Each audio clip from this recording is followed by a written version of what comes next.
And all new at 5, a ban on some gender-affirming care for Georgia children is headed to the governor's desk. And in the last hour, the ACLU of Georgia is promising to sue the state if the governor does not veto this bill. The Republican-led state Senate passed the legislation this afternoon over the fierce objection of Democrats and transgender activists. 11 Alive's Doug Richards reports from the Capitol.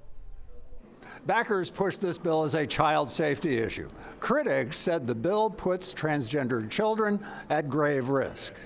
For the last 2 days, transgender activists packed the hallways at the state capitol. At one point, when Governor Brian Kemp appeared at an event, dozens of them held vigil and displayed signs quietly signaling to the governor their opposition to Senate Bill 140, fully aware that lawmakers were likely to pass the bill restricting medical treatments for trans youth. It just sounds like they have no idea what they're talking about, and that angers me and angers the trans community a lot.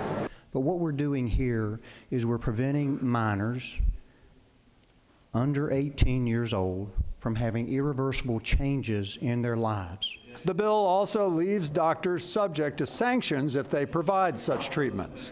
But here we are, usurping parents' rights. Democrats argued that the bill threatens the health of transgender youth and will cost some of them their lives. Well, this is not something that they do to rebel against their parents. This is their entire life.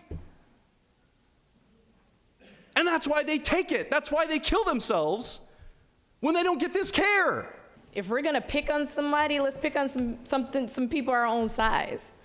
I have plenty of corporations we can go after. Why trans kids? Every time, why trans kids? Why? As activists watched on TV monitors in a hallway, Senate Republicans pushed the bill past the opposition of the chamber's Democrats and to the desk of the governor. It's a very sad day. This is health care that we're talking about. Nothing more, nothing less, and it's being used in a political way that is dangerous and will ultimately harm people.